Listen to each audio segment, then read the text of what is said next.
অৰিজিৎ সিঙৰ নিচিনা বিশিষ্ট শিল্পীয়ে আজিৰ দিনত টুইট কৰিছে আৰু নেতা মন্ত্ৰীসকলক প্ৰশ্ন কৰিছে যে আপোনালোক ভগৱান নেকি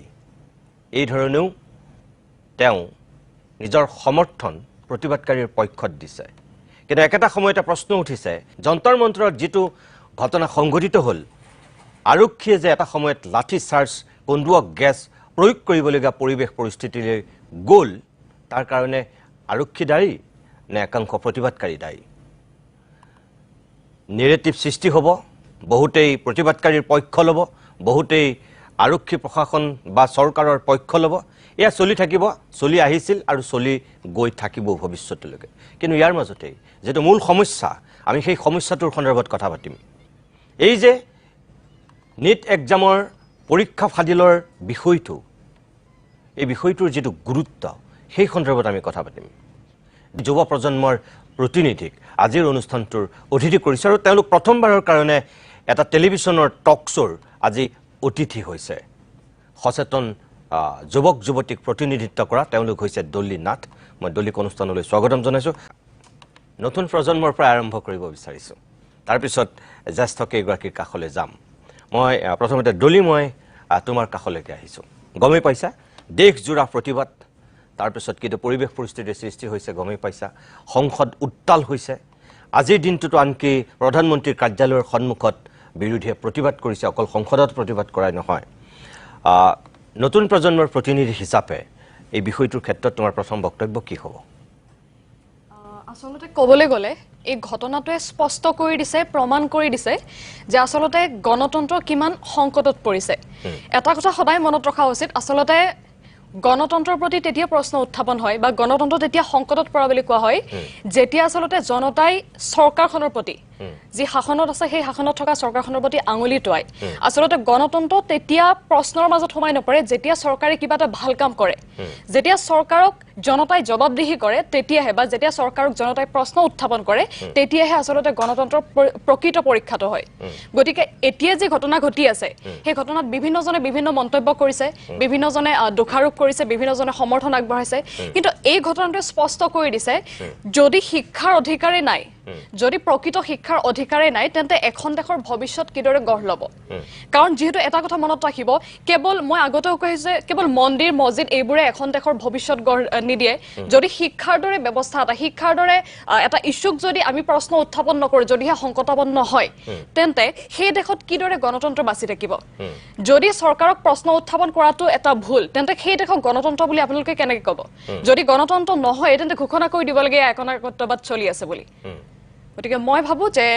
এই প্ৰটেষ্টটোৱে এটা কথা স্পষ্ট কৰি দিছে যে গণতন্ত্ৰ সংকটত পৰিছে মানুহৰ বাক স্বাধীনতা হেৰাই গৈছে মানুহে প্ৰশ্ন উত্থাপন কৰিব নোৱাৰা হৈছে যদি প্ৰশ্ন উত্থাপন কৰে সেইটো স্পষ্ট কৰি দিছে কিদৰে লাঠি চাৰ্জ হয় কন্দুৱা গেছ প্ৰয়োগ কৰা হয় গতিকে মই তেনেকৈ ভাবো মই ধন্যবাদ মই আৰম্ভণিতে বক্তব্য ৰখাৰ কাৰণে দলিক মই ধন্যবাদ জনাইছো মই ডক্টৰ অখিলৰঞ্জন দত্ত দেৱৰ কাষলৈ আহিছো সামগ্ৰিকভাৱে দুয়োগৰাকীয়ে নিজৰ চিন্তাৰে কথাখিনি উত্থাপন কৰিছে এগৰাকী বিশিষ্ট শিক্ষাবিদ হিচাপে ৰাজনৈতিক বিশ্লেষক হিচাপে এই সিৰিয়াস বিষয়টোৰ ক্ষেত্ৰত আপোনাৰ বক্তব্য কি হ'ব এতিয়া চাওক এই গোটেই সমস্যাটোৰ লগত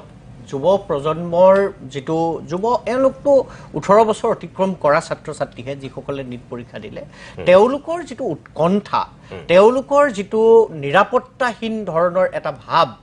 এই কথাটোই আসলতে এই গোটেই এই যেটো ঘটনা প্ৰবাহ চলি আছে এটো নিৰ্ণিত কৰিছে বা এটোৰ এটা এনেকুৱা ধৰণৰ পৰ্যায়লৈ লৈ যোৱাত সহায় কৰিছে 2026 চনত নিট পৰীক্ষাত যিসকল মানে অৱতীৰ্ণ হৈছিল তাৰ সংখ্যাটো প্ৰায় 23 লাখ জন আমি যে কওঁ নিট এস্পিৰেন্ট বুলি কওঁ আৰু আমাৰ মেডিকেলৰ সিট আছে গোটেই ভাৰতবৰ্ষত মেডিকেলৰ সিট আছে প্ৰায় 1,36,000 1,37,000 তাৰ মানে এই যে 23 লাখ বা 23,50,000 যিমানেই নহওক তেওঁলোকে পৰীক্ষাটোত অৱতীৰ্ণ হ'ব তাৰ মাত্ৰ 1,36,000 বা 37,000 1,37,000 তেওঁলোকে এই মানে মেডিকেলত সিট পাব তেওঁলোকে ডাক্তৰী পঢ়াৰ সুবিধা পাব তাৰ মানে প্ৰায় 21 লাখ বা তাতকৈ কিছু বেছি কিছু কম ইয়াৰ পৰা বঞ্চিত বা তেওঁলোকে সেই সুবিধাটো নাপায় গতিকে এই পৰীক্ষাক লৈ যেটো প্ৰস্তুতি হয় আমি সকলোৱে জানো, সকলোৱে দেখি আছো যে ক্লাছ 9ৰ পৰা তাৰ প্ৰস্তুতি আৰম্ভ হয়। আজিকালি এনেকুৱা এটা ব্যৱস্থা হৈছে যে ক্লাছ 9-10ৰ পৰা 11-12ত আনকি এখন স্কুলত নামভৰ্তি কৰি তেওঁলোক এদিন স্কুলখনলৈ যায়, অন্য 5 দিন 6 দিন তেওঁলোকে কোচিং চেণ্টাৰলৈ যায়। তাৰমানে ব্যৱস্থাটো এনেকুৱা হৈ গৈছে যে ছাত্ৰ ছাত্ৰীসকলৰ ওপৰত মেডিকেলৰ চিট পাবৰ কাৰণে হওক, ইঞ্জিনিয়াৰিঙৰ চিট পাবৰ কাৰণে হওক, এটা দীঘলীয়া পৰিক্ৰমা তেওঁলোকৰ ওপৰত সাংঘাতিক ধৰণে হেঁচা সৃষ্টি কৰা হয়। 9ৰ পৰা প্ৰক্ৰিয়াটো আৰম্ভ হয়, কেতিয়াবা 8ৰ পৰা আৰম্ভ হয়। এতিয়া আপোনাৰ এলেন বা এনেকুৱা ধৰণৰ যিবিলাক কোচিং চেণ্টাৰ আছে আপুনি খবৰ ল'লে দেখিব যে 8-9ৰ পৰা তেওঁলোকক তাত প্ৰশিক্ষণ দিয়া আৰম্ভ কৰে আৰু তেওঁলোকৰ লক্ষ্যটো হ'ল দ্বাদশ শ্ৰেণী উত্তীৰ্ণ হৈ হয় তেওঁলোক ইঞ্জিনিয়াৰিঙলৈ যাব, নহ'লে মেডিকেল পঢ়িবলৈ যাব, এনেকুৱা প্ৰফেশ্যনেললৈ যাব। এতিয়া এনেকুৱা এটা পৰীক্ষাত যদি কুৱেশ্যন পেপাৰ লিক হোৱাৰ ফলত 10জনে 12জনে 15জনে আত্মহত্যা কৰিবলগীয়া পৰিস্থিতিৰ সৃষ্টি হয়, তেতিয়াহ'লে এইটো এটা ভয়ানক কথা। গতিকে এই পৰিস্থিতিটোৰ পৰাই ওলাই আহি আজি যিটো দিল্লীত আন্দোলন চলি আছে, সেই আন্দোলনটোৰ সূচনা হৈছে। এনেকুৱা এটা পৰিস্থিতিত ইমান সংবেদনশীল এটা বিষয়, ইমান এটা জটিল বিষয়, এই বিষয়টোক চৰকাৰে বেলেগ ধৰণে মোকাবিলা কৰিব পাৰিলেহেঁতেন। আন্দোলনৰ আগতেও পাৰিলেহেঁতেন, আন্দোলনৰ পাছতো পাৰিলেহেঁতেন। আমি দেখিছোঁ জে পি নাড্ডাই ইতিমধ্যে দুজনক মাতি নি আলোচনা কৰিছে। আজি তেওঁলোক মেডিকেল কলেজলৈ গৈছে, তেখেত আজি দুখন মেডিকেল কলেজলৈ গৈছে। প্ৰধানমন্ত্ৰীয়ে প্ৰথমবাৰৰ বাবে মুখ খুলিছে, কৈছে যে যিসকলে এই পাপ কৰিছে তেওঁলোকক শাস্তি দিয়া হ'ব। মই ভাবোঁ মহাপাপ কৰিছে বুলি কৈছে। গতিকে মই ভাবোঁ এই যিটো কথা আজি কৈছে জে পি নাড্ডাই কালি যিটো কাম কৰিলে, প্ৰধানমন্ত্ৰী মহোদয়ে আজি যিটো কাম কৰিলে, মই ভাবোঁ আন্দোলনটো আৰম্ভ হওঁতেই তেওঁলোকে কৰিব পাৰিব লাগিছিলে। তেওঁলোকে কেইবাটাও কথাত সচেষ্ট হ'ব পাৰিলে। এটা হ'ল তেওঁলোকে অনুমান কৰিব পাৰিব লাগিছিল যে যুৱক যুৱতীসকলৰ মাজত মানে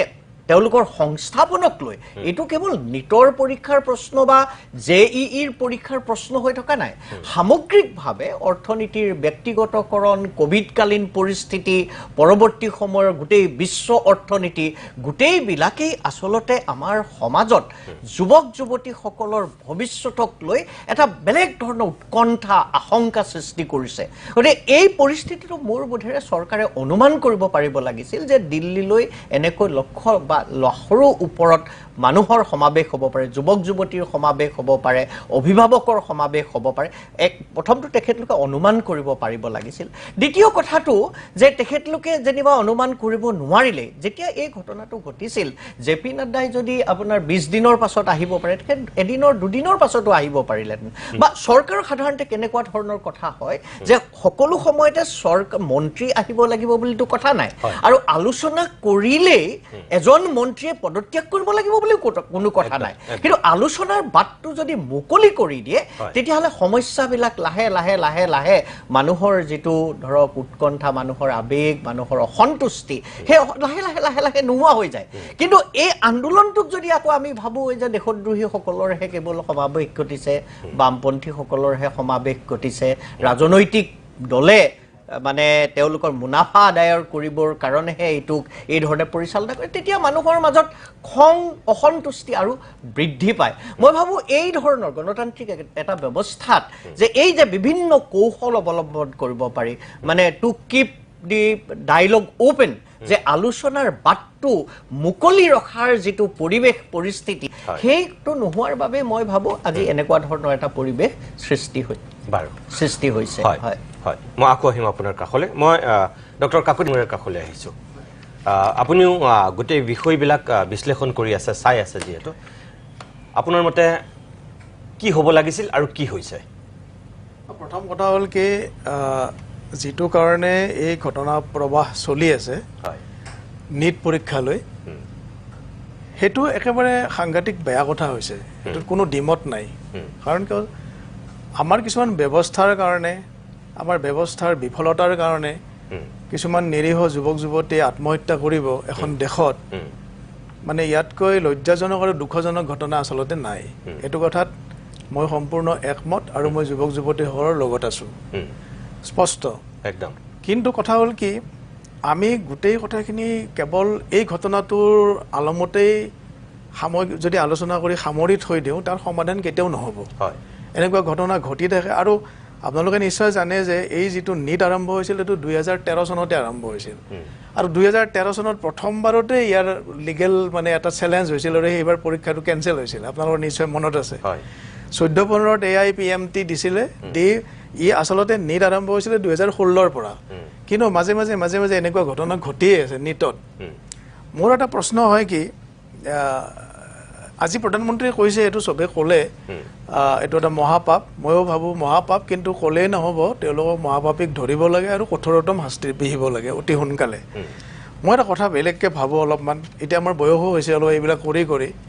এই যে 23 লাখ আমাৰ অখিল ৰঞ্জন দত্তই যিটো কৈছে 23 লাখ ষ্টুডেণ্টে পৰীক্ষা দিয়ে 1 লাখ চিটৰ কাৰণে 26 লাখ ষ্টুডেণ্টে ADRE দিয়ে 26,000 এই কাৰণে চাকৰিৰ কাৰণে এই বস্তুটো আমাৰ এটা চিন্তনীয় বিষয় নহয় নেকি এটোতো আমি চিন্তা কৰিব লাগে আমি অখিল ৰঞ্জন দত্তৰ সাবজেক্ট পলিটিক্যাল সায়েন্স মোৰ সাবজেক্ট হিষ্ট্ৰী যাকে ল'ৰা ছোৱালী প্ৰত্যেক বছৰে আমাৰ নিজৰ সাবজেক্টত পঢ়ে তেওঁলোকে কিয় পঢ়িছে আমি কি পঢ়াইছো তেওঁলোকে ভৱিষ্যতে কি হ'ব কাৰো হাতত প্ৰশ্নৰ উত্তৰ নাই এইবিলাক গোটেই বিফলতা নহয় নেকি 23 লাখ ষ্টুডেণ্টে 1 লাখ মেডিকেল সিটৰ কাৰণে 23 লাখ ষ্টুডেণ্টে গোটেই জীৱনৰ আধা সময় অপচয় কৰি পেলাই অপচয় ঠিক নকওঁ মই মানে শৰীৰ মন একেবাৰে খতম কৰি পেলাই ক্লাছ 9ৰ পৰা আমি আলোচনা কৰিছোঁ এই বস্তুখিনিও কিন্তু আমি লগে আলোচনা কৰিব লাগে আৰু যেটো আন্দোলন ইয়াতে হৈছে এই আন্দোলনবিলাকৰ প্ৰবলেমটো কি হয় এটো কথা আমি সকলোৱে জানো যে ইয়াতে বামপন্থী লগ হৈছে কংগ্ৰেছী লগ হৈছে এটা বেলেগ দিশ কিন্তু মই এটা কথা ভাবো কি এই আন্দোলনবিলাক কিন্তু আসল যেটো ইয়াৰ উদ্দেশ্য সেই উদ্দেশ্যটোতে ৰাখিব লাগে তাৰপৰা ফালৰি কাটি যায় আৰু যেহেতু বামপন্থী হোক কংগ্ৰেছী হোক অন্যান্য কিবাকিবি হোক এওঁলোক যেটো ৰাজনৈতিক দল এই সকলো আচলতে তাৰ আহিব দিব নালাগে একদম স্পষ্ট কথা কাৰণ কিয় এই আন্দোলনটো সকলোৰে আন্দোলন মোৰো আন্দোলন এটো আমাৰ কিবা ৰাজনৈতিক কিবা আদৰ্শ থাকিব পাৰে কিবা হ'ব পাৰে কিন্তু যুৱক যুৱতীসকলৰ লগত খেলা কৰা কথাটো আমি কোনো সাপোৰ্ট নকৰো এই আন্দোলনটো এনেকুৱা হ'ব নালাগে যে আমি এখন নেপাল বনাই দিম এখন আমি বাংলাদেশ বনাই দিম আমি নিজৰ দেশত থাকি আমি কিয় নেপাল বনামে আমি বাংলাদেশ কিয় বনাম আমি বাংলাদেশক আমি অনুকৰণ কৰিবলগীয়া দেশ নেকি হয় বাংলাদেশক আমি অনুকৰণ কৰিবলগীয়া কিছুমান দিশ আছে সৰু দেশ হ'ব পাৰে তেওঁলোকৰ পাৰ কেপিটা ইনকাম আমাতকে বেছি তুলনামূলকভাৱে তেওঁলোকে গোটেই বিশ্বক তেওঁলোকে যেটো আমাৰ কম ৰেটত যেটো কাপোৰ তেওঁলোকে মানে আমদানি কৰে এক্সপোৰ্ট কৰে আমি সেইবিলাক তেওঁলোকক কৰিম নেপালক আমি ফলো কৰিবলগীয়া কিছুমান কথা থাকিব পাৰে যেনে নেপালৰ যেটো গ্ৰীণ হাইড্ৰো পাৱাৰ তেওঁলোকে আমাক ভাৰতবৰ্ষকো দিয়ে আমাৰ যেটো হাইড্ৰো ট্ৰান্সমিশন হেতু তেওঁলোকে হেল্প কৰি আছে তাৰ কাৰণে আমি তেওঁলোকক প্ৰশংসা কৰিম সেই বুলি হিলগুটি মাৰি মানুহ মাৰি চৰকাৰ বদলাই দিলে কি হ'ল চৰকাৰ বদলাই দি এটাতো আৰু বদলাবৰ হ'ল দেখোন তেওঁলোকৰ গতিকে এই বস্তুটো আহাৰ লগে মানুহে ক'বলৈ আচলতে সুযোগ পায় সেইকাৰণে মই কওঁ এই যে ভাল যিবিলাক কথা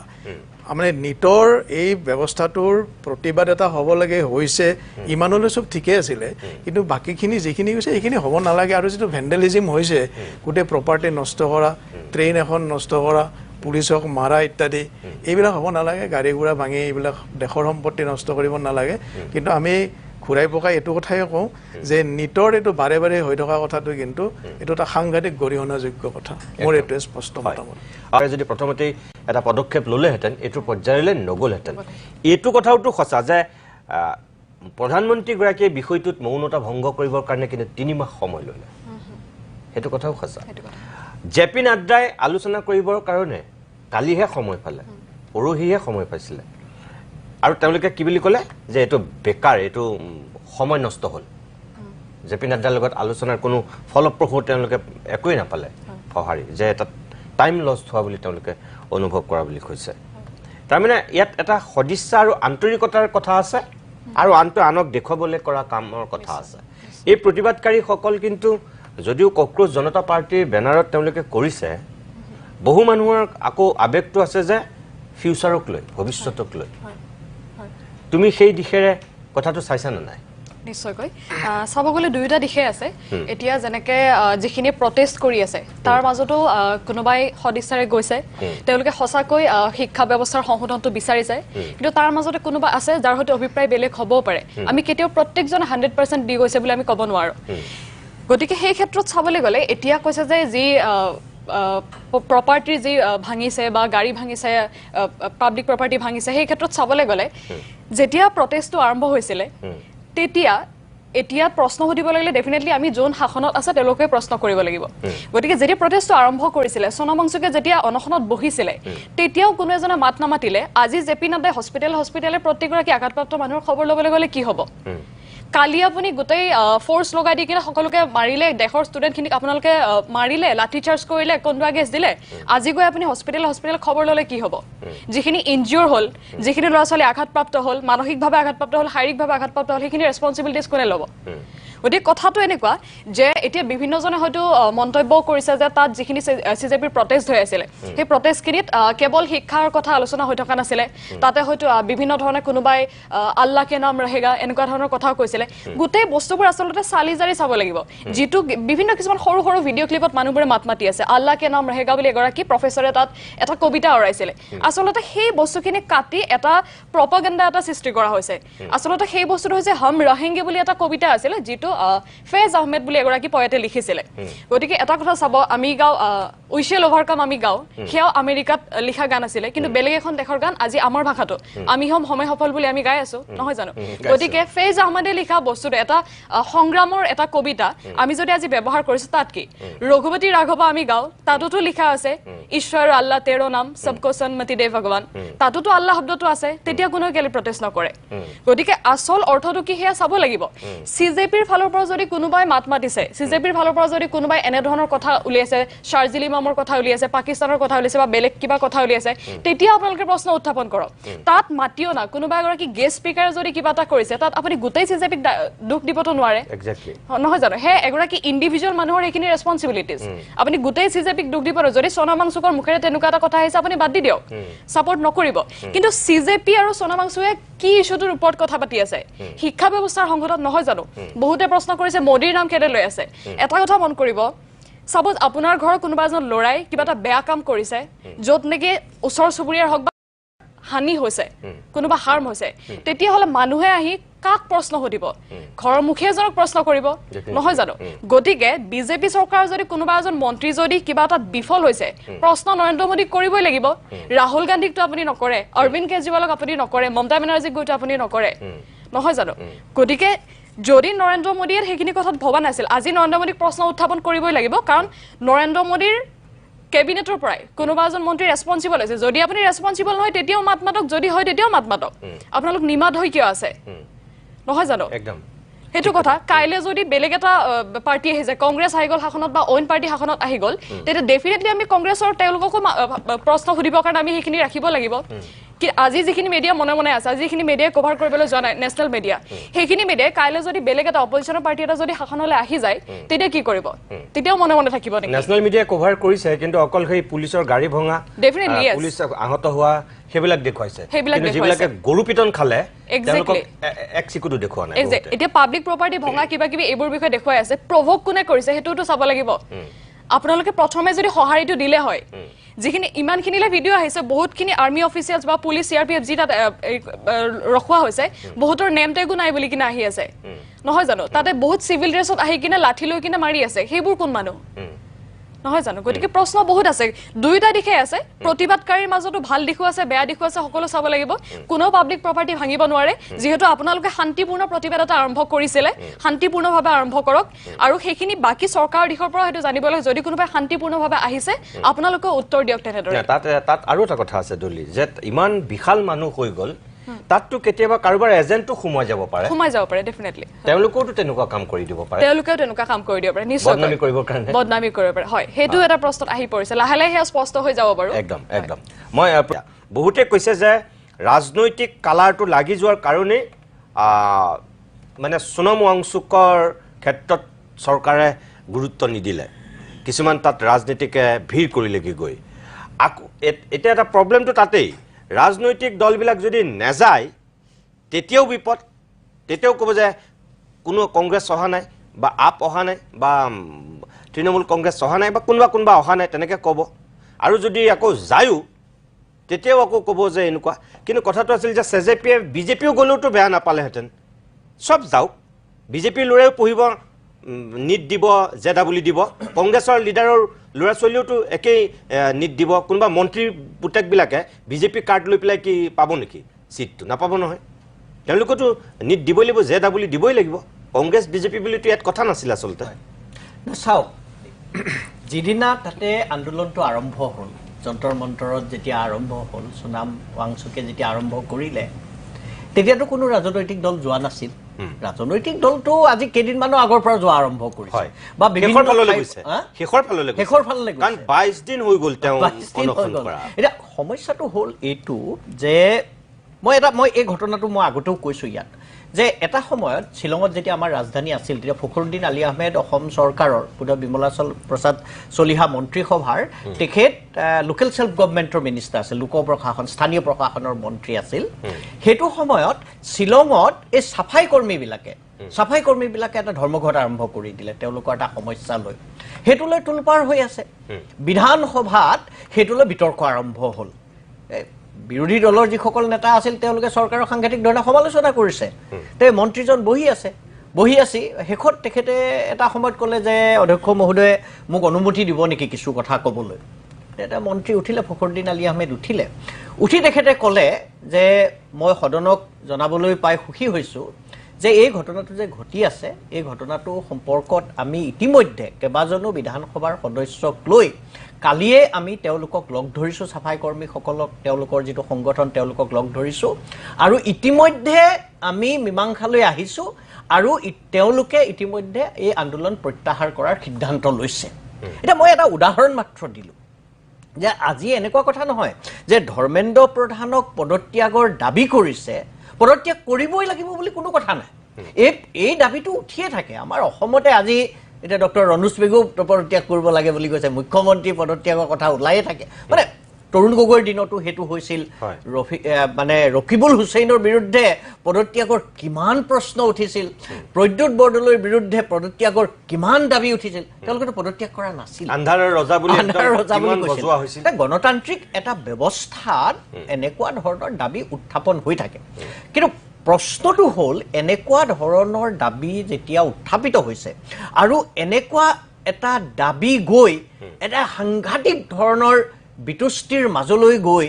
এনেকুৱা ধৰণৰ প্ৰতিবাদৰ স্তৰলৈ গুচি গৈছে এনেকুৱা যেতিয়া প্ৰতিবাদৰ স্তৰলৈ গুচি যায় সেই প্ৰতিবাদ কিন্তু প্ৰতিবাদকাৰীসকলক নেতৃত্ব দিয়াসকলেও নিয়ন্ত্ৰণ কৰিব নোৱাৰে আপুনি 1992 চনৰ 6 ডিচেম্বৰত যিটো বাবৰি মছজিদত ঘটনা ঘটিল লালকৃষ্ণ আদৱানীৰ যদি আপুনি ইণ্টাৰভিউ চাই লালকৃষ্ণ আদৱানীয়ে সাংঘাতিক ধৰণে তেওঁ পাছত কৈছে যে মইতো সেইটো বিচৰা নাছিলোঁ মই বাৰে বাৰে কৈছোঁ মই উমা ভাৰতীক কৈছোঁ মই অমুকক কৈছোঁ তমুকক কৈছোঁ এই ঘটনা হ'বলৈ নিদিবা বাবৰি মছজিদ ভাঙিবলৈ নিদিবা কিন্তু এনেকুৱা ধৰণৰ যেতিয়া জনসমাগম হয় তেতিয়া কোনে কাক নিয়ন্ত্ৰণ কৰিব এইখনটো আৰু চৰকাৰ নহয় চৰকাৰী প্ৰতিনিধি নহয় আমোলা বিষয়া নহয় ওপৰৰ পৰা এটা নিৰ্দেশ দিলে সকলোৱে এইটো মানি ল'ব এইটো এটা এক ধৰণৰ মানে এইটো কি বুলি কয় এইটো আনঅৰ্গেনাইজড এইটো এটা সাংঘাতিক ধৰণৰ সংগঠিত প্ৰতিবাদ নহয় বা এক মতাদৰ্শত বিশ্বাস কৰা প্ৰতিবাদো নহয় বা এনেকুৱাও নহয় যে সকলোৱে এই আন্দোলনটো সমৰ্থন কৰিবলৈ আহিছে কোন ক'ৰ পৰা কেনেকৈ আহিছে আপুনি নাজানে গতিকে তেওঁলোকৰ কিছু ফ্ৰিঞ্জ এলিমেণ্টছ থাকে যিবিলাকে আন্দোলনটোক নষ্ট কৰিবৰ কাৰণেও সম্পত্তি ভঙাৰ কামত লিপ্ত হ'ব পাৰে এনেকুৱা ধৰণৰ ঘটনা থাকে বা এই যিটো নেতৃত্ব এটা চেইন থাকে নহয় ওপৰৰ পৰা যে সভাপতিয়ে ক'ব উপসভাপতিয়ে ক'ব সম্পাদকে ক'ব তললৈকে যাব কিবা এটা কমিউনিকেশ্যন চেনেল থাকে একোটো নাই এনেকুৱা ধৰণৰ এটা স্পণ্টেনাছ স্বতঃস্ফূৰ্তভাৱে মানুহ ইফালৰ পৰা আহিছে সিফালৰ পৰা আহিছে মানুহৰ মনত এটা অসন্তুষ্টি আছে অসন্তুষ্টিৰ কাৰণে লগ হ'বলৈ আহিছে কিছুমানে আহিছে নহয় এই ধৰণৰ এটা ঘটনা ঘটিলে চৰকাৰৰ বিপদ হ'ব গতিকে আমি শিলগুটি দলিয়াই দিওঁ এনেকুৱা ধৰণৰ ঘটনাওতো হ'ব পাৰে গতিকে এই যিটো কথা আমাৰ নিচিনা এখন বিশাল দেশত এই ধৰণৰ ঘটনা ঘটাটো মই বৰ অস্বাভাৱিক বুলি নাভাবোঁ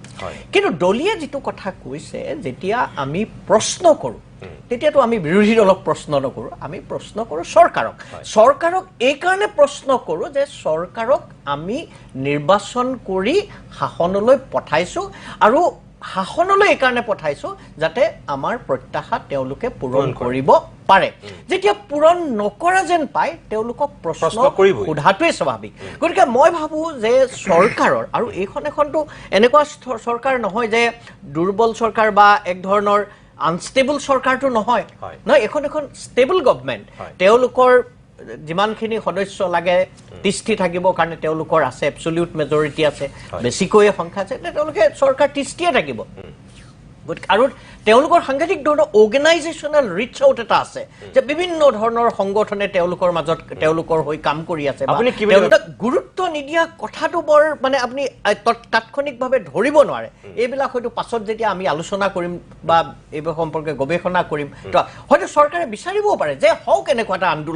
আন্দোলন এটা হওক এই আন্দোলনটো কাৰণ এইটো এটা আনঅৰ্গেনাইজ ধৰণৰ কথা তেওঁলোক আইডিঅলজিকেলি সাংঘাতিক ষ্ট্ৰং নহয় এই ধৰণৰ আন্দোলন হলে চৰকাৰ পৰিৱৰ্তন কৰিব নোৱাৰে তেওঁলোকে ৰাজনৈতিক দলবিলাককো আজি ধৰক কংগ্ৰেছ আহিছে বা কোনোবা বেলেগ সমাজবাদী পাৰ্টিৰ কোনোবা আহিছে এই কথা কোনোভাৱে নিশ্চিত নহয় যে কালিলৈ নিৰ্বাচন হলে এওঁলোকে গৈ সমাজবাদী পাৰ্টিকে বা কংগ্ৰেছকে সমৰ্থন কৰিব তেনেকুৱা ধৰণৰ কথা নহয় এনেকুৱা ধৰণৰ এটা যদি এনেকুৱা ধৰণৰ ঘটনা পৰিঘটনা ঘটি থাকে আৰু এই ঘটনা পৰিঘটনা এটা যদি বিশৃংখলতা সৃষ্টি কৰে তেতিয়া চৰকাৰৰ কাৰণে কিছু পৰিমাণে কেতিয়াবা সুবিধাও হয় যে এওঁলোকে এনেকুৱা এটা বিশৃংখল পৰিস্থিতি সৃষ্টি কৰিছে আমিতো ভাবিছিলো এই সমস্যা সমাধান কৰিম কিন্তু এওঁলোকে দায়ী কাৰণ তেনেকুৱা ধৰণৰ অভিপ্ৰায়ও চৰকাৰৰ থাকে আমি আগতেও দেখিছো বা এনেকুৱা ধৰণৰ হ'বও পাৰে কিন্তু তাৎপৰ্যপূৰ্ণ কথাটো হ'ল যেতিয়া এনেকুৱা ধৰণৰ এটা ঘটনা ঘটি থাকে আজি ছ'চিয়েল মিডিয়া সাংঘাতিক ধৰণে শক্তিশালী আৰু আন্তৰ্জাতিকভাৱেও ইয়াৰ সাংঘাতিক ধৰণৰ প্ৰভাৱ পৰে গতিকে মই ভাবোঁ চৰকাৰেই হওক বা দলেই হওক বা দলৰ লগত কাম কৰি থকা চৰকাৰৰ লগত কাম কৰি থকা যিসকল বৌদ্ধিক ব্যক্তি আছে তেওঁলোকেই হওক বা অন্যান্য যিবিলাক সংগঠন হয় তেওঁলোকেই হওক তেওঁলোকে আচলতে এই যে কমিউনিকেশ্যন চেনেলটো সদায় খোলা ৰাখিব লাগে যে বাৰ্তালাপৰ যিটো মানে আমাৰ এটা বাট সেই বাটটো খোলা ৰাখিব লাগে আৰু বাটটো খোলা ৰাখিলে যিবিলাক দাবী উত্থাপন হৈছে সেই দাবী পূৰণ হ'বই এনেকুৱা ধৰণৰ কথা নহয় মই যিটো কথা কৈছো ধৰ্মেন্দ্ৰ প্ৰধানে পদত্যাগ কৰিবই তেনেকুৱা ধৰণৰ কথা নহয় কিন্তু এই কথাটো যদি মানি লয় হয় যিসকলে আত্মহত্যা কৰিলে যিসকল ছাত্ৰ ছাত্ৰীয়ে আত্মহত্যা কৰিছে তেওঁলোকক এককালীন সাহায্য দিয়া হ'ব সেইটো 1 কোটি টকা নিদিলে 50 লাখ টকা দিব পাৰে 60 লাখ টকা দিব পাৰে তাৰ নেগোচিয়েশ্যন হ'ব পাৰে মই কৈছো এই বাৰ্তালাপৰ বাটটো খোলা ৰাখিব লাগে আৰু বাৰ্তালাপৰ বাটটো যেতিয়া খোলা ৰাখে তেতিয়া এই বহু ধৰণৰ সমস্যা আচলতে সোনকালেই সমাধান কৰাৰ এটা পথ সদায় খোলা থাকে ধন্যবাদ কংগ্ৰেছৰ দলে যে আপোনালোকে নিজৰ এই মুহূৰ্তত বিভিন্ন ঠেকাঠকলি খোৱাৰ পিছত ছাত্ৰৰ এটা ন্যায্য আন্দোলনৰ ওপৰত পিঠিত উঠি বিৰোধীয়ে নিজৰ অস্তিত্বটো বহাই ৰাখিব বিচাৰিছে সেইকাৰণেই সংসদৰ ভিতৰে বাহিৰে প্ৰতিবাদটো এই লেভেললৈ পাইছে দিছ ইজ মাই আপোনাৰ ওচৰলৈ একুজিশ্যন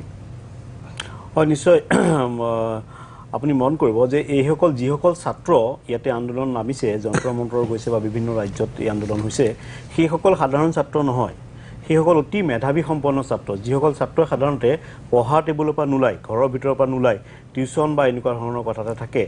বা পঢ়া শুনাৰ লগতে ব্যস্ত তেওঁলোক গৈছে কি কাৰণে যে নিজৰ ভৱিষ্যত তেওঁলোকে অন্ধকাৰ দেখিছে তেওঁলোকক অভিভাৱকে যাবলৈ দিছে এইসকল ছাত্ৰ ছাত্ৰীয়ে আন্দোলন কৰা ছাত্ৰ ছাত্ৰীৰ লগত তেওঁলোকৰ যিটো মানসিকতা অলপ পৃথক থাকে তেওঁলোকৰ আমিও ছাত্ৰ সন্থা কৰি আহিছোঁ আন্দোলন কৰিছিলোঁ কিন্তু আমি ইমান মেধা ছাত্ৰ নাছিলোঁ বা মই দেখিছোঁ যে যিসকল ছাত্ৰ ছাত্ৰী তালৈ গৈছে সেইসকল সকলো সময়তে পঢ়া শুনা বা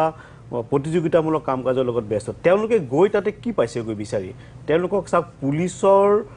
আতিশায্যটো আছেই লগতে পুলিচ সদৃশ কিছুমান লোকক হাতত লাঠি দি পেলাই তেওঁলোকক মাৰপিট কৰা হৈছে এজনটো মই দেউতাকৰ ষ্টেটমেণ্ট দেখিছোঁ তেওঁ কৈছে যে মোৰ ল'ৰাটো ঢুকালে এতিয়া ইটো ল'ৰাৰ ভৱিষ্যতৰ কাৰণে মই আহিছিলোঁ আৰু দেখিছোঁ ইয়াত মোকো মাৰপিট কৰিছে এই ধৰণৰ এটা চিটুৱেশ্যন যে আনডেমক্ৰেটিক যিবিলাক কাৰবাৰ হৈছে এইটো বন্ধ হ'ব লাগে এতিয়া অকল ধৰ্মেন্দ্ৰ প্ৰধানৰ ৰাজনৈতিকভাৱে তেওঁ পদত্যাগ সকলোৱে দাবী কৰিছে ধৰ্মেন্দ্ৰ প্ৰধানৰ পদত্যাগে সমস্যাটো সমাধান নকৰে এই গোটেই ছিষ্টেমটো যিটো বিজেপি চৰকাৰখনে এডুকেশ্যন ছিষ্টেমটোক যি ধৰণৰ বাণিজ্যিকীকৰণ কৰিছে এতিয়া আপুনি মন কৰিব যে অসমকে ধৰি সমগ্ৰ দেশত চৰকাৰী আৰু মাতৃভাষাৰ মাধ্যমৰ বিদ্যালয়বিলাক বন্ধ কৰা হৈছে উত্তৰ প্ৰদেশত 20,000 বিদ্যালয় বন্ধ কৰি দিছে সেইটো এই ষ্টেটমেণ্টতে মই পাইছোঁ অসমত প্ৰায় 12,000 বিদ্যালয় বন্ধ কৰাৰ পৰিকল্পনা কৰিছে এই যিটো ব্যৱসায়িক যিটো তেওঁলোকে ব্যৱস্থা কৰিছে এই বস্তুটো বন্ধ কৰিব লাগিব আমাৰ সন্মানীয় বিৰোধী দলৰ নেতা ৰাহুল গান্ধী ডাঙৰীয়াক কালি দেখিছে যে অভিনৱ প্ৰতিবাদ কৰিবলৈ তেওঁলোক বাধ্য হৈছে কি কাৰণে এই ষ্টেপলৈ যাব লগা হ'ল যে প্ৰধানমন্ত্ৰী বাসগৃহৰ সন্মুখত প্ৰতিবাদ কৰিবলৈ যাব লগা হ'ল কি কাৰণে প্ৰথম পৰ্যায়ত স্পীকাৰৰ ওচৰলৈ গ'ল স্পীকাৰক ক'লে যে আমাক বিষয়টো যিটো সদন চলি আছে সদনত আলোচনা হ'ব লাগে আৰু সমস্যাটো সমাধান কৰিব লাগে আৰু গোটেই শৈক্ষিক পৰিৱেশটো শৈক্ষিক ব্যৱস্থাটো এটা সলনি হ'ব লাগে তেওঁলোকে এইটোৰ ওপৰত কথা পাতিব লাগে সেইটো তেওঁলোকে যেতিয়া স্পিকাৰে ক'লে যে নাই চৰকাৰৰ লগত কথা পাতিব লাগিব এজন স্পিকাৰৰ সেই স্বাধীনতা নাই যে ছাত্ৰ ছাত্ৰীৰ ভৱিষ্যতক লৈ দেশৰ ভৱিষ্যতক লৈ কথা পাতিব পৰাকৈ বিৰোধী দলৰ নেতাক তেওঁ আশ্বাস প্ৰদান কৰিব নোৱাৰে তেওঁ চৰকাৰৰ লগত কথা পাতিব লাগিব আৰু তেতিয়াই বিষয়টো ফেইল হৈছে আৰু সেইকাৰণে আচলতে আহি প্ৰধানমন্ত্ৰী বাসগৃহৰ সন্মুখত তেনেধৰণৰ প্ৰতিবাদ কৰিব লগা হ'ল যে কিয় এটা ডেমক্ৰেটিক ব্যৱস্থা এই চৰকাৰখনে নোহোৱা কৰি দিলে কি কাৰণে এটা জেনুইন সমস্যা স্পিকাৰে আলোচনা কৰিবলৈ বিৰোধী দলক নিদিয়ে সেই কথাটোৰ কাৰণে আচলতে কালিয়ে প্ৰতিবাদ কৰিব লগা আপোনালোকে দেখিছে যে এইটো প্ৰথম ঘটনা নহয় প্ৰায় আজি 10 বছৰ ধৰি 152টা এনেকুৱা ধৰণৰ পেপাৰ লিক ঘটনা হৈছে আৰু 7,48 লাখ লোক প্ৰত্যক্ষভাৱে এই ঘটনাৰ লগত জড়িত কিমান মানুহ ইতিমধ্যে আত্মহনন কৰিলে ল'ৰা ছোৱালী দেখিছে সেইবিলাকতো আমি ল'ৰা ছোৱালীক বিচাৰি আৰু নাপাওঁ সেই পৰিয়ালবিলাক ঠিক আছে মই একেটা অপেনিং ৰিমাৰ্কটো লৈ লওঁ বিজেপি দলৰ মই এটা বাক্য মিনাল শেষ কৰিব খুজিছোঁ গতিকে আমি বিচাৰিছোঁ যে এই কথাটোত ধৰ্মেন্দ্ৰ প্ৰধানে পদত্যাগ কৰাৰ লগতে প্ৰধানমন্ত্ৰী ডাঙৰীয়াক ক্ষমা খুজিব লাগে এই যিসকল ছাত্ৰ ছাত্ৰীৰ পৰিয়াল শেষ হৈ গ'ল যিসকলে আত্মহনন কৰিব লগা হ'ল আৰু সামগ্ৰিকভাৱে ব্যৱস্থাটো কি কৰিব তাৰ ওপৰত ষ্টেটমেণ্ট দিব লাগে প্ৰধানমন্ত্ৰীয়ে শ্ৰী কৌশিক পাল দাস কথাটো হ'ল যে ধৰ্মেন্দ্ৰ প্ৰধানৰ যিটো কালি ৰেজিগনেশ্যন দিয়ে সেইটো মানুহকেইটা মৰামাণ্ড ঘূৰি নাহে আৰু লীগ বন্ধ হ'ব নহ'ব নাজানো সেইটো সম্পূৰ্ণ এটা প্ৰতীকী কিন্তু মই মিছ আণ্ডাৰষ্টেণ্ডিং বা মিছ কেলকুলেশ্যন বুলি কলক সেই ছাত্ৰ ছাত্ৰীবিলাক কোনো দলৰ বুলি নাভাবোঁ AIS SFI এইবিলাক JNU ল'ৰা ছোৱালীয়ে কৰে প্ৰতিবাদ কৰে লেফ্ট মাইণ্ডৰ বাহিৰে ডেকা ল'ৰা ছোৱালী যদি লেফ্ট নহয় কেতিয়া হ'বই লাগে নিয়মতে এইটো আৰু নৰ্মেল কথা কিন্তু সেই মানুহখিনিক ইমান অসহিষ্ণুতা একেবাৰে ইগনোৰ পিছত বৰ্বৰভাৱে পিতন কিয় কৰিবলগীয়া এইবিলাকতো আপোনাৰ ৰাজনৈতিক প্ৰতিদ্বন্দ্বী নহয় তেওঁ এটা বস্তু ডিমাণ্ড কৰিছে বহুত ডাঙৰ ডিমাণ্ডো নহয় ডিমাণ্ডটো মানিব লগা নালাগা গৈ পেলাই মাত এষাৰ দি কথা এটা পাতি মুখ্য যিকোনো এজন মন্ত্ৰী গ'লেই কথাটো হ'লহেঁতেন আজিতো JP Nadda আজি গৈ দুবাৰ লগ পালে দুদিনত আজি জেললৈ আজিতো হস্পিটেললৈ গৈছে সাধাৰণ কথা আছিলে ইমান ডাঙৰ কথাটো মিছ কেলকুলেশ্যন নে কি হ'ল কথাটো হয় কথাটো চাওক নিট পৰীক্ষাৰ এক্সাম হ'ল তাৰপিছত কিছুদিন পিছত গম পোৱা গ'ল যে পৰীক্ষাৰ পেপাৰ লিক হৈছে লগে লগে আপোনাৰ এজেন্সিয়ে কি কৰিলে সেই পৰীক্ষাৰ গোটেই প্ৰচেছটো বন্ধ কৰি পেলাই তাক তদন্ত ঘোষণা কৰিলে আৰু তাৰপিছত পুনৰ পৰীক্ষা পতাৰ কাৰণে তাৰ ব্যৱস্থা গ্ৰহণ কৰিলে সেই সময়খিনিকে যিটো ঘটনা হ'ল লিক পৰীক্ষা পেপাৰ লিক হোৱা ঘটনাটো সেইটো আনফৰ্চুনেট দুৰ্ভাগ্যজনক সেইটো কথা আমিও মানিছোঁ বিজেপি দল আমাৰ চৰকাৰ প্ৰধানমন্ত্ৰী সকলোৱে সেইটো কথা স্বীকাৰ কৰিছে দ্বিতীয় কথা হ'ল তাৰ পিছত পুনৰ পৰীক্ষা আৰম্ভ হ'ল পুনৰ পৰীক্ষা হোৱাৰ পিছত আপোনাৰ পৰীক্ষা সুকলমে হৈ গ'ল সকলো পৰীক্ষাৰ্থীয়ে নিট পৰীক্ষাত আকৌ এক্সাম দিলে যোৱা 16 জুলাই তাৰিখে নিটৰ এক্সামো ডিক্লেয়াৰ হোৱাৰ পিছত আমি দেখিলোঁ যে খুব সুন্দৰকৈ এটা পৰীক্ষাৰ ৰিজাল্ট ওলালে আমাৰ বহুতো ছাত্ৰ ছাত্ৰীয়ে বহুতো মেধাৱী ছাত্ৰ ছাত্ৰী যিসকলৰ ক্ষেত্ৰত আমি ক'ব পাৰোঁ যে তেওঁলোকে কোনো ধৰণৰ একো হেৰি নোহোৱাকৈ নিজৰ মেধাৰ বলত এই নিট পৰীক্ষাত উত্তীৰ্ণ হ'বলৈ সক্ষম হৈছে আমাৰ অসমৰ পৰাও বহুকেইগৰাকী নিট পৰীক্ষাৰ্থীয়ে তাত উত্তীৰ্ণ হৈছে আৰু সেইটো আমাৰ কাৰণে ভাল খবৰ যে বহুত দৰিদ্ৰ দুখীয়া পৰিয়ালৰ ল'ৰা ছোৱালীয়েও নিট পৰীক্ষাত এইবাৰ ভাল ফলাফল দেখুৱাবলৈ সক্ষম হৈছে এতিয়া কথা হ'ল নিট পৰীক্ষা দিয়ে প্ৰায় 20 লাখ শিক্ষাৰ্থীয়ে প্ৰায় 20 লাখ 20ৰ পৰা 21 লাখৰ ভিতৰত হ'ব এই যে যন্তৰ মন্ত্ৰত আপোনাৰ হেৰিটো হৈ আছে প্ৰতিবাদটো হৈ আছে তাত কিমান গৰাকী নিট এক্সাম দিয়া শিক্ষাৰ্থী আছে আমাৰ সন্দেহ আছে আৰু তাত নাই আমাৰ সেইটো কথাটো দিব লাগে বুলি কি কথা নহয় নিট পৰীক্ষা দিব লাগে বুলি কোৱা নাই মই কিন্তু মই কথাটো কৈছোঁ শুনক গোটেইখিনি শুনি লওক তাৰপিছত কথাটো হ'ল তাত যিসকল প্ৰতিবাদকাৰী আহিছে তেওঁলোকৰ মেক্সিমামে শিক্ষাৰ্থীও নহয় যোনে শিক্ষাৰ বিষয়ত একোৱে আমি ক'ব নালাগে আজিকালি ছ'চিয়েল মিডিয়াৰ যুগ যেতিয়া আপুনি স্ক্ৰল কৰিব ছ'চিয়েল মিডিয়া ফেচবুকটো বা হেৰি তাত আপোনাৰ দেখুৱাই আছে তাত কি ধৰণৰ মন্তব্য হৈ আছে আপোনালোকৰ নিচিনাই জ্যেষ্ঠ সাংবাদিক কিছুমানে তাত গৈ পেলাই যেতিয়া কিছুমান কুৱেশ্যন কৰি আছে তাত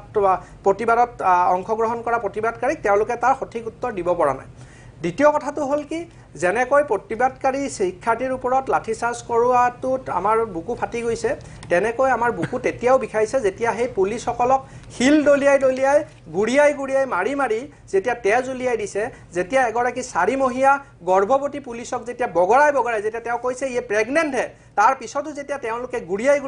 মাৰি তেওঁৰ বাচ্চাটো যেতিয়া পেটত থকা সন্তানটোক যেতিয়া নষ্ট কৰি পেলাইছে তেতিয়া আমাৰো বুকু বিষাইছে আমাৰ বুকু তেতিয়াও বিষাইছে গতিকে কথাটো হ'ল যে এই প্ৰতিবাদকাৰী মই দি দিম আপোনাক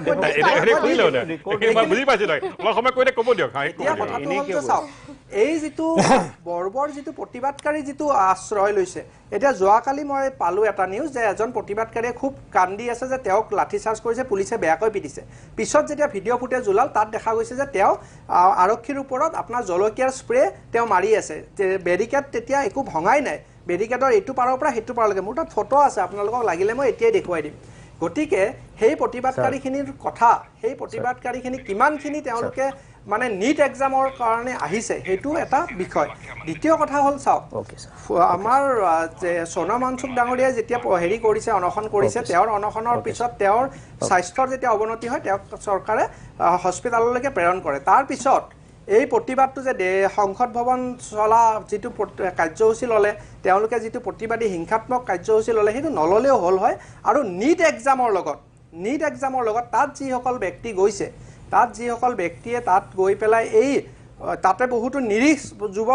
সমাজ ছাত্ৰ ছাত্ৰীও আছে যিসকলক বিপথে পৰিচালিত কৰি আছে এই বাকি যিসকল লোকে তাত গৈছে মই ধন্যবাদ দাস মই আপোনাক ৰখাব লাগিব মই এই ডিনাইলটো আশা কৰা নাছিলো আপোনালোকৰ পৰা মই ডিনাই কৰা নাই কিন্তু কথাটো হৈছে তাত যিটো প্ৰতিবাদটোক যিটো মিছলিড কৰা হৈছে প্ৰতিবাদটোক যি ধৰণে মিছলিড কৰা হৈছে আজি আপুনি এটা কথা কওক মৃণাল দা এই প্ৰতিবাদত নিটৰ বিৰুদ্ধে এক্সামৰ বিৰুদ্ধে প্ৰতিবাদ হৈছে উমৰ খালিদক মুক্তি দিব লাগে তাত কি যুক্তি আছে সেই কথাষাৰত কোনে কৈছে তাত কৈছে তাত অকল আল্লাহৰ নাম থাকিব এনেকুৱা ধৰণৰ কথা কোৱা হৈছে মই আপুনি চাওক মৃণাল দা হাঁহিলে সকলো নহয় মানে এইটো নহয় হাঁহাটো নহয় মই আপোনাক কোৱা নাই মোৰ ঘৰতো মোৰ পৰিয়ালৰ লগত একে কথা তেওঁলোকেও এইটো দেখিছে এইটো এলগৰিথম বুলি তাৰমানে নস্বাদ হৈ নাযায় তাৰ পিছতে আপুনি চাওক যে ৰামৰ পত্নী সীতা মাৰ লগত এই নিটৰ এক্সামৰ লগত কি যুক্তি হেৰি আছে সম্পৰ্ক আছে আপুনি বুজাই দিয়ক তাতে কিবা সম্পৰ্ক আছে জানো গতিকে কথাখিনি অকল নিট এক্সাম লৈ যদি থাকিলে হয় আমি বেয়া নাপাওঁ আজি তাতে অংশগ্ৰহণ কৰা ছাত্ৰ ছাত্ৰীয়ে মোদীক গুলিয়াই হত্যা কৰিব লাগে বুলি কমেণ্ট দিছে কি কৈছে এইবিলাক কথা ক'ত কৈছে আপুনি কোনোবা এজন ভিডিঅ'টো বনাইছে আপোনালোকে এনেকে ক'ব নোৱাৰে আমি তাতে আছিলো আপুনি এনেকে মিছা ক'লে নহ'ব নিগেছি আই ডোন্ট নো মিনাল আপুনি মিছা ক'লে নহ'ব আপুনি দেখুৱাই দিওঁ আপোনালোকে নিট পৰীক্ষা যদি ইছ্যু হয় আপুনি কেমেৰাটো আনকচোন ওচৰত আনক কেমেৰাটো ওচৰত আনক নিট পৰীক্ষা কেমেৰাটো ওচৰত আনক মই দেখুৱাই দি আছো এটাতো নিউজ বনাব পাৰি ডাঙৰীয়া কৌশিক এইটো এলগৰিথম বুলি এইটো পঢ়াওঁ মই এইটো কাৰণে ইউনিভাৰ্চিটিত পঢ়াওঁ this is called algorithm based thing মই আপুনি যি মন যায় সেইটো কৰি দেখাব পাৰিম মোক আপুনি মোবাইলটো দিয়ক মই 20 মিনিটৰ ভিতৰত সেই এইবাৰ এই পপক মাৰিব লাগে বুলি কৈ দিম সেম থিং মই কৈ আছো it's algorithm based thing algorithm বাদ দিয়ক ইমানলৈকে আমি নাযাওঁ ডিনাইলৈ নাযাওঁ কিবা ইমান ডাঙৰ কথা হোৱা নাই এইটো এইখন আমি কৈ পেলাই পাকিস্তান ভাৰত যুদ্ধ হোৱা নাই এইটো বস্তুটো বহুত সৰু মানে মনৰ কথা তাকে আমি ডিনাইলত যোৱাকৈ ল'ৰা ছোৱালীৰ লগত খং উঠিছে এই বস্তুটোতে মই প্ৰব্লেম পাওঁ মই দেখি কিছুমান মানুহ দেখিছোঁ যিবিলাক নগ'লেও হ'লহেঁতেন বা যিবিলাক হোৱা কাৰণে এইটো যিটো শইকীয়াই কৈছে মই বুজিছোঁ কিন্তু এই এলগৰিথমটো মোৰ ঘৰতো ড্ৰয়িং ৰুমত বেডৰুমত এই ধৰণৰ কথা ডিছকাছ হৈ থাকে তাত এলগৰিথমৰ কাৰণ ইটছ এন এলগৰিথমত যি বিচাৰে তেনেকেই কৰিব পৰা যায় এতিয়া আহি গৈছে nobody is better than BJP's Amit Malabha misinformation. He is a master. তো এতিয়া আমি এইটো সেইটো গালি পাৰাৰে বাদ দিওঁ চলোৱা সময় যেনেকৈ বানপানীটো আমি এতিয়া গালি পাই থাকিব পাৰোঁ চৰকাৰক দুখ দি থাকিব পাৰোঁ আমি কৈছোঁ ভাল কাম কৰিছে এই মুহূৰ্তত নহয়গৈ ঠিক তেনেকৈ ছাত্ৰৰ আন্দোলনটো আমি তেনেকৈ সেই এপ্ৰ'চটোৰে কৰিব পৰা নহ'ল তেনেকৈ অসমতো কোনো বানপানীৰ কাৰণে এতিয়া কংগ্ৰেছৰ বিজেপি গালি পৰা নাই কোনো গালি পৰা নাই উচিতো নহয় বিৰোধী ইয়াত লাগিছে এছেম্বলিত ডিবেট হৈ যাবও পাৰে তো এতিয়া যুদ্ধ এখন চলি আছে তো অনন্যা এই যেটো ডিনাইলত চলি গৈছে মই this is something not acceptable at least সেই ল'ৰা ছোৱালীখিনিতো আপোনালোকৰ দলৰ কোনে কৈছে যে বিজেপি নহয় বুলি ল'ৰা ছোৱালীবিলাক বিজেপিতো হ'ব পাৰে সবটো অপজিশ্যন হ'ব লাগে কথাবিলাক তেখেতে কোৱাদৰে বহুত এনেকুৱা ৰিলছ ওলাইছে য'ত তেওঁলোকে কৈছে যে I was a supporter of BJP কিন্তু এতিয়া আমি বিজেপিক ছাপৰ্ট নকৰোঁ এইবোৰো ৰিলছ আছে তাতে আমি নিজে গৈছিলোঁ তেতিয়াও আমি লগ পাইছিলোঁ বহুত ছাত্ৰ ছাত্ৰীয়ে কৈছে যে এসময়ত আমি মোদীয়ে যি কথা কৈছিলে এণ্টি কৰাপশ্যনৰ কথা কৈছিলে জিৰ' টলাৰেঞ্চ এগেইনষ্ট কৰাপশ্যনৰ কথা কৈছিলে সেইবোৰ আমি ছাপৰ্ট কৰিছিলোঁ কিন্তু এতিয়া আমি ছাপৰ্ট নকৰোঁ তেখেতক মই এটা প্ৰশ্ন সুধিব বিচাৰিছোঁ আপুনি পেপাৰ লিকটো ভুল হৈছে নে আপুনি মানে নে ভুল হৈছে then who will take the accountability আপোনালোকৰ চৰকাৰ আছে এডুকেশ্যন মিনিষ্টাৰ কোন হয় ধৰ্মেন্দ্ৰ প্ৰধান হয় তেখেতক একাউণ্টেবিলিটি ল'ব লাগিব why not একাউণ্টেবিলিটিৰ কথাটো কোনে শিকাইছিলে আমাৰ জেনেৰেশ্যনৰ নৰেন্দ্ৰ মোদী ডাঙৰীয়াই শিকাইছিলে 2014 চনত তেখেতে ভাৰতবৰ্ষৰ সকলোকে শিকাইছিলে যে চৰকাৰে যদি কিবা ভুল নীতি লয় জনবিৰোধী নীতি লয় তেতিয়াহ'লে চৰকাৰক আপোনালোকে প্ৰশ্ন কৰিব লাগিব সেই কথাটো মোদী ডাঙৰীয়াই শিকাইছিলে নে নাই তেখেতক দেখি পেলাই আমি তেখেতক ফলো কৰি আছো তেখেতৰ চৰকাৰৰ দিনত যেতিয়া তেওঁলোকে ভুল কাম কৰিছে আমি তেওঁলোকক প্ৰশ্ন সুধিছো আপোনালোকে এন্টি নেশ্যনেল ক'ব পাৰে আমি যদি এন্টি নেশ্যনেল তেনেহ'লে নৰেন্দ্ৰ মোদী ডাঙৰীয়া সবতছে বেছি এন্টি নেশ্যনেল তেখেতে এই এন্টি নেশ্যনেল কামখিনি কৰিছিলে চৰকাৰক প্ৰশ্ন সুধি পেলাই দ্বিতীয় কথাটো হ'ল আমাৰ ভাৰতবৰ্ষৰ এডুকেশ্যন চিষ্টেমটো আপুনি বিচাৰেনে সেইটো কথা কিন্তু নৰেন্দ্ৰ মোদী ডাঙৰীয়াও এসময়ত কৈছিলে যে ভাৰতৰ এডুকেশ্যন চিষ্টেমৰ সংস্কাৰৰ প্ৰয়োজন আছে ৰিফৰ্মেশ্যনৰ প্ৰয়োজন আছে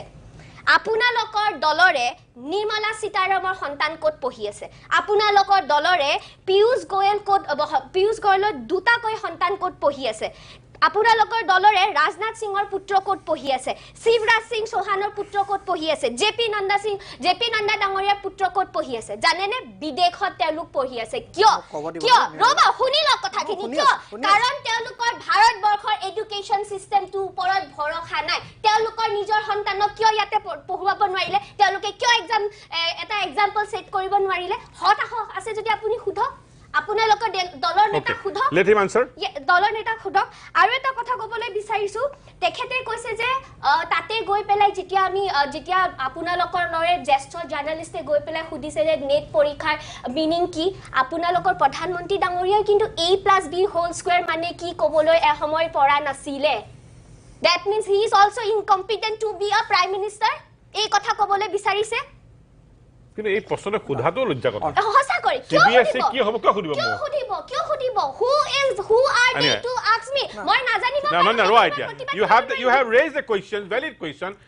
allow him to give the answer কিন্তু অকলে ক'লে তো নহব কোৱা তেখেতৰ পৰা আগতে এটা কথা জানি লওঁ যে নৰেন্দ্ৰ মোদী ডাঙৰীয়াক A+B² কোনে সুধিছিলে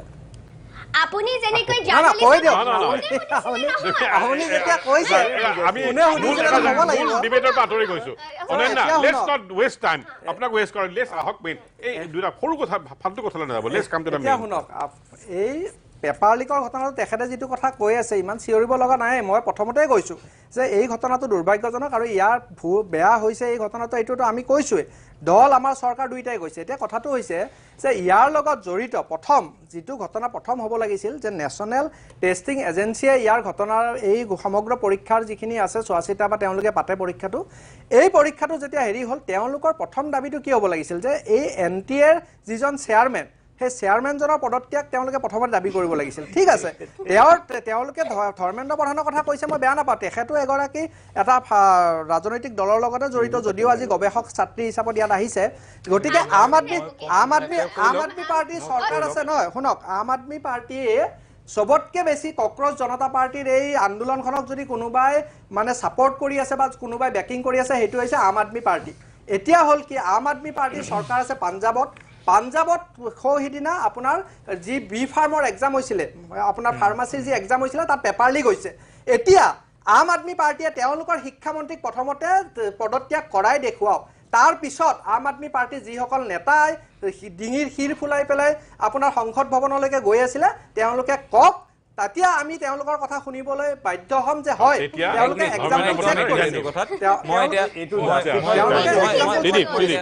মই কৌশিকদাৰ সৈতে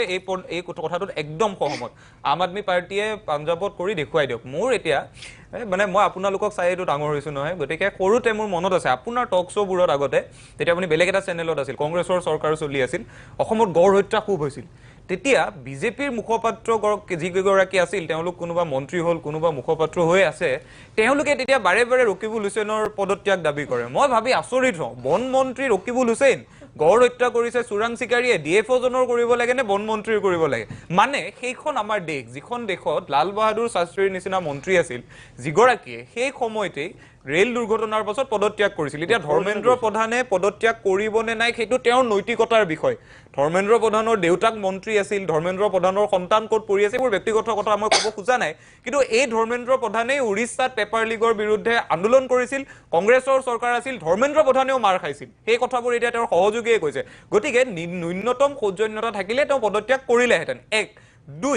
1971 চনলৈ এতিয়া উভতি যাওঁ 1971 চনত ইন্দিৰা গান্ধী ভাৰতৰ প্ৰধানমন্ত্ৰী 17খন ৰাজ্যত নিৰ্বাচন হ'ল 15খনত ইন্দিৰা গান্ধী জিকিল 72ত তাৰ পাছত মুক্তিযুদ্ধ হ'ল ইন্দিৰা গান্ধী আৰু অলপ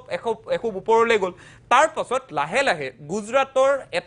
এখন বিশ্ববিদ্যালয়ত হোষ্টেলৰ মেছ ফিজ বঢ়াক লৈ ছাত্ৰই আন্দোলন কৰিব আৰম্ভ কৰিলে লাহে লাহে আন্দোলনটো বিহাৰলৈ আহিল বিহাৰত আৰু ডাঙৰ হ'ল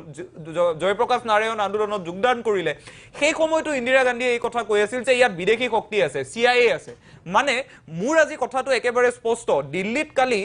এই ধৰণৰ ভিডিও সন্মুখলৈ আহিছে যে পুলিচ সদৃশ মানুহ কিছুমান যাক অভিযোগ কৰা হৈছে তেওঁ শাসকীয় দলৰ কৰ্মী সেই ভিডিওবোৰো কিন্তু আছে আৰু লগতে এই ভিডিওবোৰো আছে য'ত পুলিচৰ গালৈ খিল দলিওৱা হৈছে আটাইবোৰ কথা তদন্ত কৰি বিচাৰ কৰা দায়িত্ব চৰকাৰে বিচাৰ কৰক মোৰ লগতে এই কথাটো মই লগতে কৈ লওঁ দেই সেই মঞ্চখনত কোনোবাই যদি কিবা ধৰ্মক আঘাত কৰি কথা কৈছে সেইটোৰো সমৰ্থন কৰিবলৈ মই বহি থকা নাই কিন্তু ছাত্ৰ ছাত্ৰীৰ যিটো জেনুইন ক্ষোভ যিটো খুব 1975 চনত ইন্দিৰা গান্ধীয়ে বুজুতে ভুল কৰিছিল যাৰ বাবে জৰুৰীকালীন অৱস্থা আহিছিল সেই একেই ভুল যদি ইতিহাসৰ শিকনি নলৈ এই চৰকাৰখনে কৰে ডিনাইল মুডত যদি থাকে তেতিয়া মই কিন্তু নেভাবো যে আমি ইমান বছৰীয়া যে এটা গণতান্ত্ৰিক যাত্ৰা পাৰ কৰিলো তাৰ কিবা অৰ্থ থাকিল মই লগতে আজি আৰু এটা কথা কওঁ এই যে আমি সদায় কৈ থাকো অসমত নেপাল সদৃশ পৰিস্থিতি ভাৰতত নেপাল সদৃশ পৰিস্থিতি হ'ব নেকি 1950 চনত ভাৰতত নিৰ্বাচন পাতোতে বিশ্বৰ বাতৰি কাকতে ভাৰতক হাঁহিছিল যে নিৰক্ষৰ মানুহে কেনেকৈ গণতন্ত্ৰ ৰাখিব আমিতো ৰাখিলো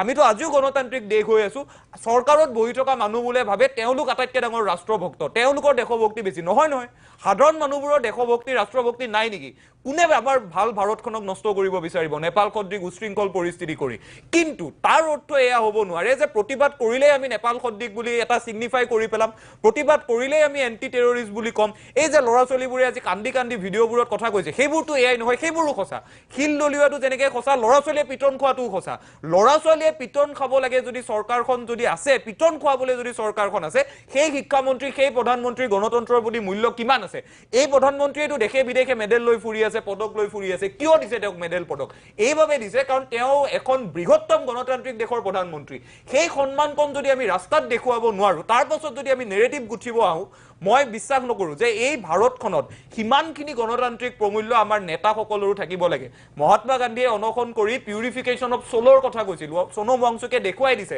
আমাৰ আটাইৰে মূৰত এটা টুকৰ মাৰি ৰাজনেতাসকলৰ গলত এটা চৰ মাৰি দেখুৱাই দিছে যে আপোনালোকে স্বাস্থ্য শিক্ষাৰ কথা পাতক ধৰ্ম মছজিদ মন্দিৰ মছজিদ ৰাম সীতা এই কথাবোৰৰ গুৰুত্ব আছে কিন্তু সকলোতে এই কথাবোৰ টানি আনি মূল বিষয়বোৰক যদি আপোনালোকে কবৰ দি থাকিব বিচাৰে তেতিয়া কিন্তু ছাত্ৰ শক্তি জাগ্ৰত হয় যাৰ প্ৰতিফলন আমি দেখিছো পুনৰ হিংসাত্মক কাৰ্যসূচীৰ মই আকৌ এবাৰ শেষত বিৰোধ কৰি থলো